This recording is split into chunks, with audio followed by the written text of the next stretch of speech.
Selamat malam Bapak Ibu yang dikasihi oleh Tuhan Yesus. Kita berjumpa lagi lewat persekutuan online dan kali ini kita akan bersama-sama memasuki persekutuan Familia D bersama dengan keluarga, bersama dengan anak-anak, mungkin ada juga yang bersama dengan oma opa. Kita akan bersama-sama bersekutu. Namun sebelum kita melanjutkan, kita akan berdoa terlebih dahulu. Mari kita berdoa terlebih dahulu.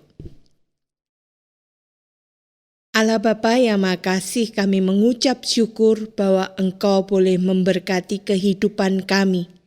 Dan jika malam hari ini kami boleh hadir di dalam persekutuan tengah minggu, Familia D, kami bersekutu bersama dengan keluarga kami, di rumah kami masing-masing, kami bersama dengan Engkau memuji, memuliakan nama-Mu, dan kami juga mendengarkan firman-Mu. Biarlah Tuhan sendiri yang boleh berbicara kepada kami.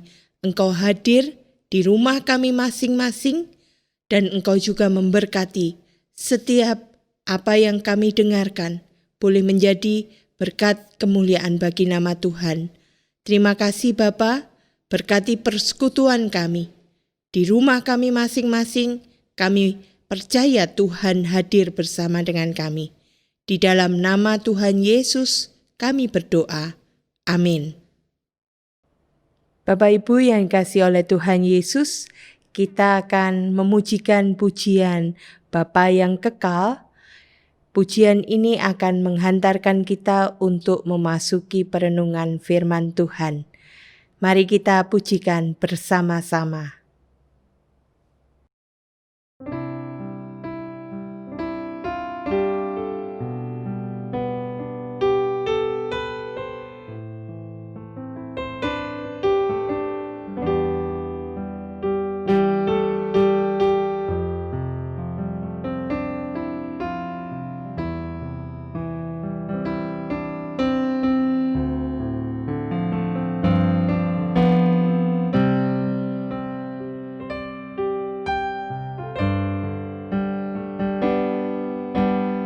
Kasih yang sempurna telah ku terima darimu, bukan karena kebaikanku, hanya oleh kasih karuniamu. Kau pulihkan aku, layakkanku untuk dapat memanggilmu Bapa.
Bapak Ibu yang dikasihi oleh Tuhan Yesus, kita akan merenungkan sebuah tema dengan judul Nostalgia Kasih Allah.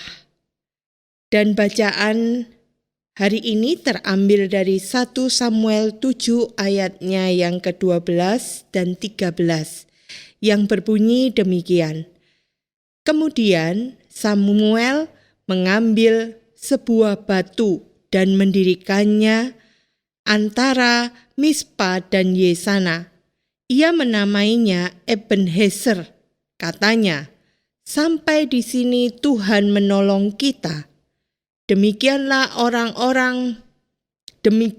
orang Filistin itu ditundukkan dan tidak lagi memasuki daerah Israel. Tangan Tuhan melawan orang Filistin seumur hidup Samuel. Terpujilah nama Tuhan. Bapak Ibu yang dikasihi oleh Tuhan Yesus, jika masa pandemi ini sudah berakhir, kira-kira tempat mana yang akan Bapak atau Ibu atau saudara-saudara datangi setelah masa pandemi ini? Jika ditanyakan demikian, ada banyak orang yang sudah merindukan liburan. Nah, itu artinya tempat wisata biasanya akan menjadi tujuan pertama ketika masa pandemi ini sudah dinyatakan berakhir. Tapi apakah memang kita juga tidak merindukan saat di mana kita bisa bersekutu kembali? Semoga masih ada yang merindukan datang ke gereja. Banyak dari kita yang sudah punya rencana di dalam masa-masa ketika pandemi ini nantinya sudah berakhir. Saya ingin pergi ke tempat hiburan A. Saya ingin ke kota B untuk bisa liburan bersama dengan keluarga. Kebanyakan dari kita merindukan suasana-suasana seperti sebelum masa pandemi. Sehingga ketika pandemi ini berakhir, maka kita punya kerinduan, punya impian supaya kita bisa mengulang kembali, bernostalgia seperti masa-masa sebelum pandemi. Namun juga banyak jemaat yang sudah bertanya kepada saya, Bu Susan, kapan kita bisa beribadah kembali di gereja seperti dulu? Sudah kangen untuk berkumpul, bersekutu bersama dengan teman-teman di gereja. Memang ada banyak orang yang bertanya dan merindukan suasana seperti dulu. Demikian juga dengan anak-anak sekolah. Anak-anak sekolah juga sudah mulai bosan di rumah terus. Mereka sudah rindu kapan bisa bersekolah lagi, kapan bisa bersekolah secara normal tanpa harus bingung memikirkan kuota, tanpa harus bingung ketika masalah-masalah internet, jaringan internet yang bermasalah. Maka jika saya boleh menyimpulkan bahwa sebenarnya ada banyak dari kita yang merindukan suasana seperti dulu lagi. Bapak Ibu yang dikasihi oleh Tuhan Yesus, hal ini wajar sekali. Karena kita memiliki kenangan, kita memiliki nostalgia dalam setiap waktu sebelum masa pandemi ini. Namun, kita diminta untuk tetap bersabar, untuk tetap mentaati protokol-protokol yang ada di dalam protokol pemerintahan. Biarlah ketika kita melakukan semuanya itu dan merindukan masa-masa seperti dulu lagi, kita tetap di dalam iman percaya kita. Sehingga dengan kesabaran, dengan ketaatan, kita akan segera bisa mengakhiri masa pandemi ini. Berbicara tentang soal nostalgia, berarti ada kerinduan, ada pengalaman-pengalaman yang sudah pernah terjadi dan kita alami. Kenangan-kenangan manis pada masa silam. Namun di dalam hidup kita harus sadari bahwa kita tidak hanya mengisinya dengan bernostalgia atau hidup di dalam kenangan-kenangan saja, tetapi kita juga diminta untuk hidup di dalam realita yang ada.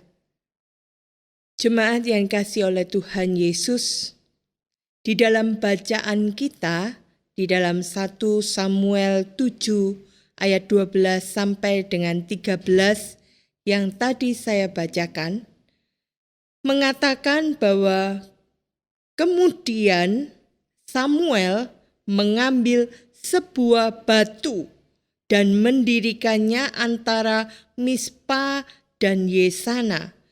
Ia menamainya Ebenezer. Katanya, sampai di sini Tuhan menolong kita.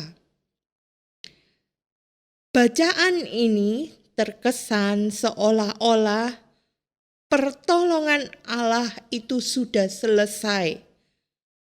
Yang ada tinggallah kenangan.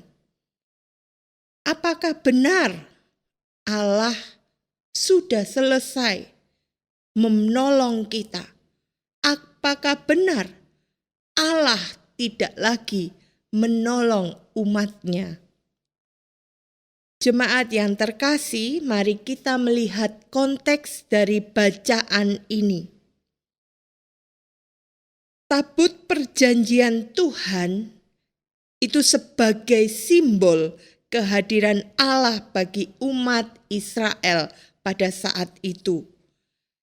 Namun telah dirampas oleh bangsa Filistin. Dengan demikian telah lenyap kemuliaan dari Israel.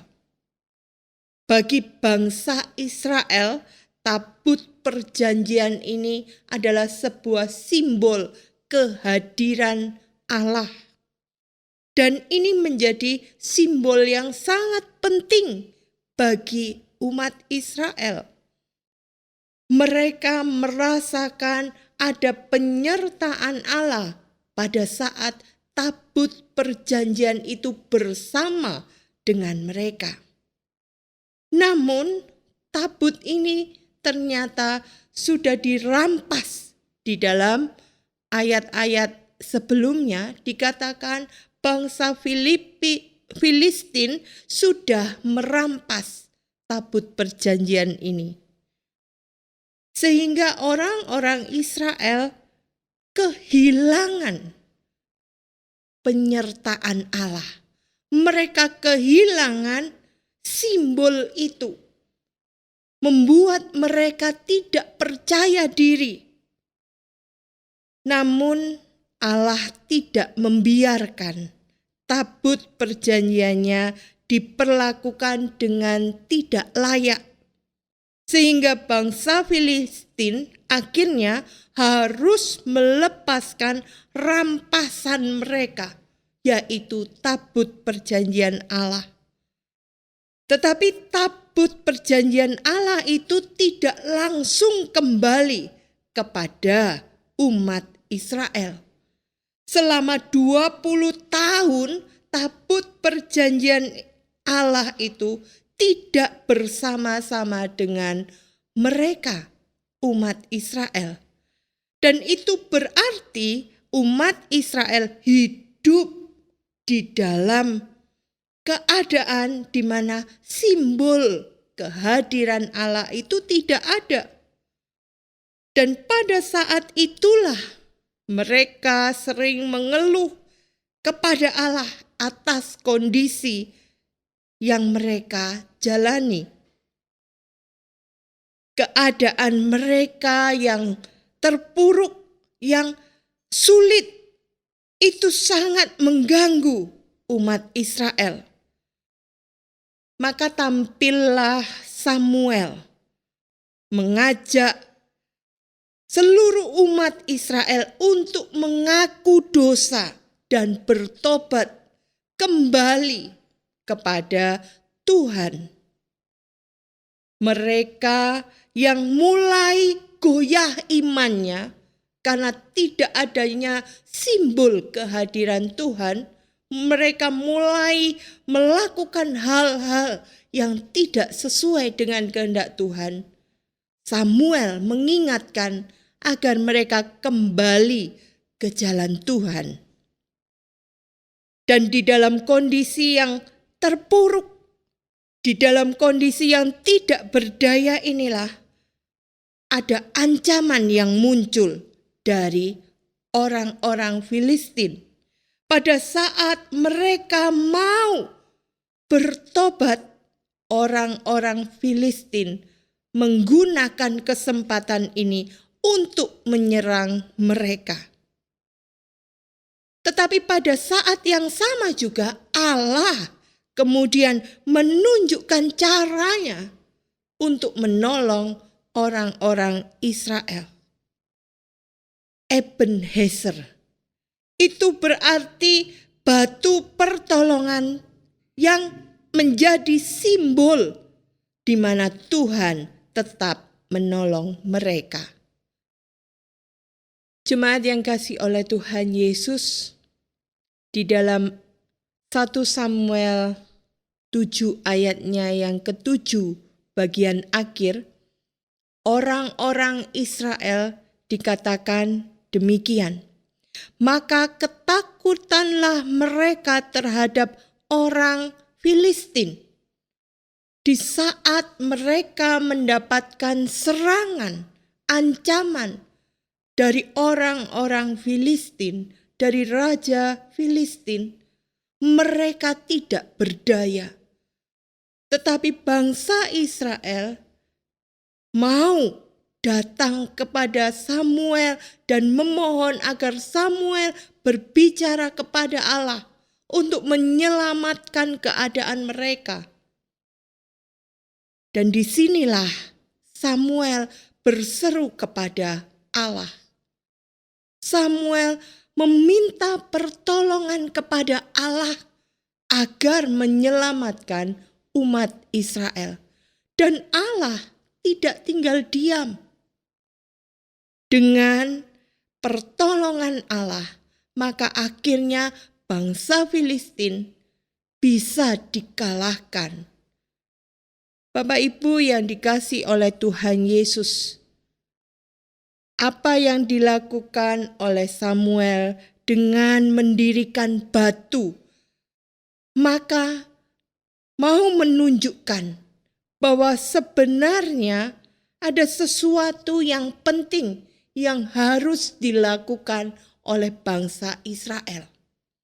Yaitu yang pertama, umat Israel diingatkan akan kebaikan Tuhan, akan pertolongan Tuhan. Bagaimana Tuhan menyertai bangsa Israel, walaupun simbol tabut perjanjian Allah, simbol kehadiran Allah itu sudah dirampas oleh orang-orang Filistin.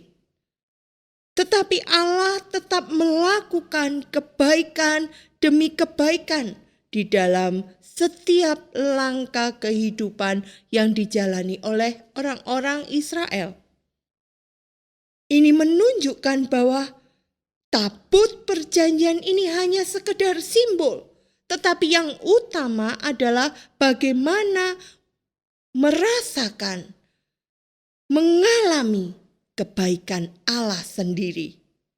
Yang kedua, umat Israel diajak untuk mengingat akan kasih setia Tuhan.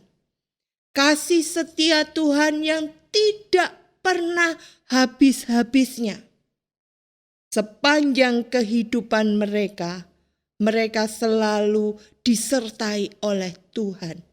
Tidak hanya terbatas pada sebuah simbol. Yang ketiga, yang ingin diingat, yang harus dilakukan oleh umat Israel adalah mengingat. Umat Israel selalu mengingat akan kesalahan mereka, supaya mereka tidak lagi mengulangi kesalahan mereka. Tetapi mereka hidup di dalam kasih setia kepada Allah. Bapak Ibu yang dikasihi oleh Tuhan Yesus, manusia itu sering lupa. Maka butuh sesuatu yang mengingatkan. Oleh sebab itu, Samuel mendirikan batu peringatan agar itu bisa menolong semua umat Israel ingat akan kasih setia Tuhan. Bapak Ibu yang dikasihi oleh Tuhan Yesus, relasi hubungan yang baik dengan Allah tidak mungkin bisa kita jalin tanpa ingatan. Artinya kalau kita mengenal Allah, kita juga mempunyai pengalaman-pengalaman, ingatan tentang bagaimana kebaikan Allah di dalam hidup kita. Bagaimana berkat-berkat yang sudah diberikan dalam setiap hal yang kita kerjakan. Bagaimana Allah itu hadir memberikan pertolongan di dalam kehidupan kita semua. Dan masih banyak yang lainnya. Sehingga tanpa ingatan itu sama sekali kita tidak memiliki relasi dengan Allah. Tanpa ingatan kita tidak bisa mengerti bagaimana Allah yang begitu baik, yang begitu maha hadir di dalam kehidupan kita. Seringkali kita menganggap bahwa kita ditinggalkan oleh Allah. Oleh sebab itu kita membutuhkan Ebenezer, batu peringatan, nostalgia, pengalaman-pengalaman yang kembali menyadarkan kita bahwa Allah selalu hadir di setiap kehidupan kita.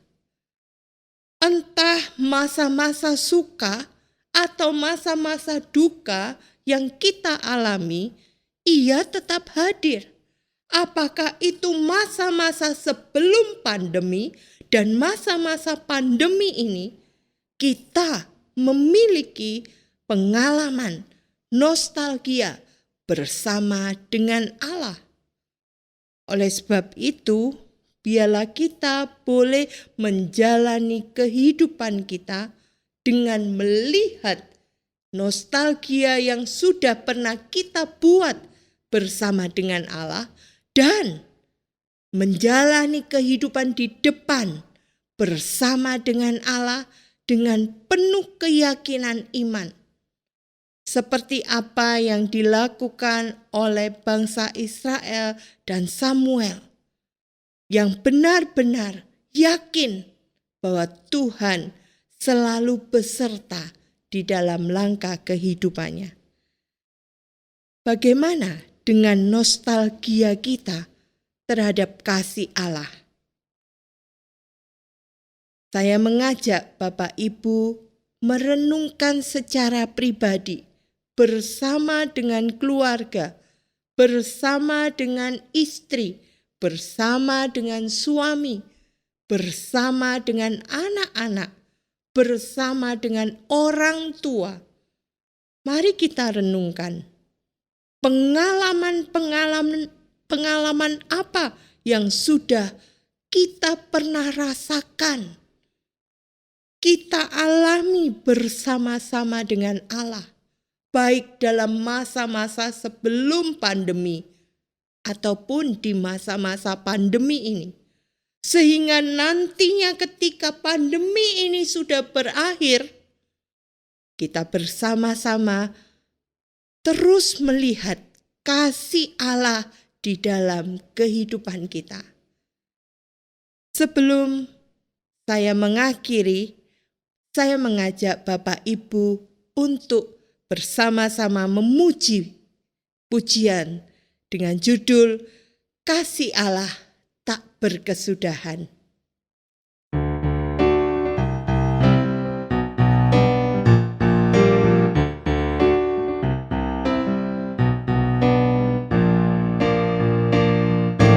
Kasih Allah tak berkesudahan, selalu baru setiap pagi. Rahmat-Nya pun tak pernah berakhir seumur hidupku.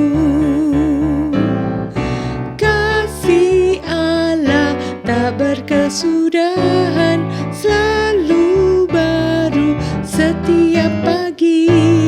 Rahmat-Nya pun tak pernah berakhir seumur hidupku. Dengan sukacita ku kan menari, dengan sorak-sorai memuji, ku naikkan pujian, haleluya, nyanyi bagi Dia Sang Raja, bagi Dia Sang Raja.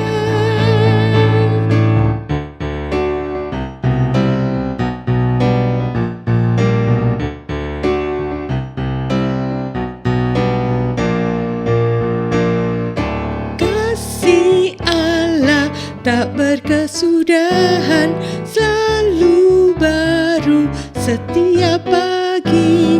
Rahmat-Nya pun tak pernah berakhir seumur hidupku.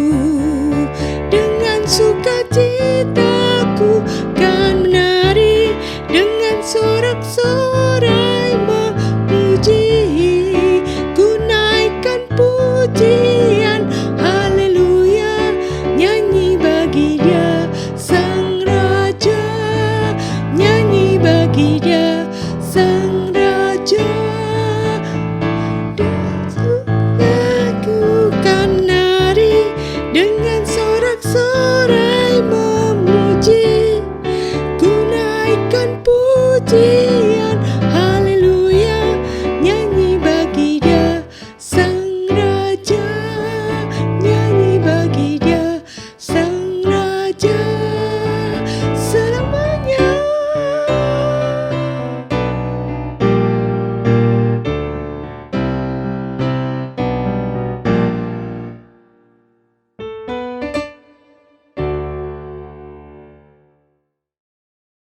Mari Bapak Ibu kita berdoa.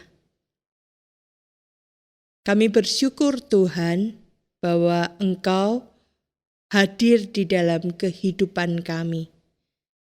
Engkaulah yang senantiasa menghampiri kami. Dan seringkali di dalam kehidupan kami lupa bahwa Tuhan itu adalah Tuhan yang setia, yang tidak pernah mengingkari janji-Nya, selalu menyertai kami semua. Oleh sebab itu Tuhan, firman-Mu mengingatkan kami semua bahwa Engkau hadir bersama dengan kami. Kehadiran-Mu memberikan sebuah peringatan kepada kami semua bahwa kasih yang kami alami adalah kasih yang begitu besar yang hadir di dalam hidup kami. Kami mempercayakan Tuhan hidup kami selanjutnya karena kami mau terus mengingat dan kami mau terus belajar untuk merespon kasih setia Tuhan yang begitu besar di dalam hidup kami. Tuhan memberkati kiranya di dalam setiap keluarga kami. Engkau memberkati usaha kami. Engkau memberkati setiap pergumulan keluarga demi keluarga. Tuhan memberikan kesehatan yang baik juga kepada setiap kami, anggota keluarga. Dan Tuhan juga menumbuhkan iman percaya kami, sehingga kami boleh terus memiliki pengharapan, dan kami hidup di dalam kasih setia Tuhan. Terima kasih Tuhan, kami menyerahkan untuk segala sesuatu yang kami lakukan besok pagi dan hari-hari selanjutnya hanya di dalam tangan kasih Tuhan, karena kami percaya anugerah keselamatan dari Allah Bapa telah kami terima, dan kasih Yesus Kristus senantiasa menaungi kami dari sekarang sampai selama-lamanya. Amin. Bapak Ibu yang dikasihi oleh Tuhan Yesus, selamat malam. Kita akan berjumpa lagi di dalam persekutuan tengah minggu berikutnya di dalam topik-topik yang berbeda. Tuhan memberkati.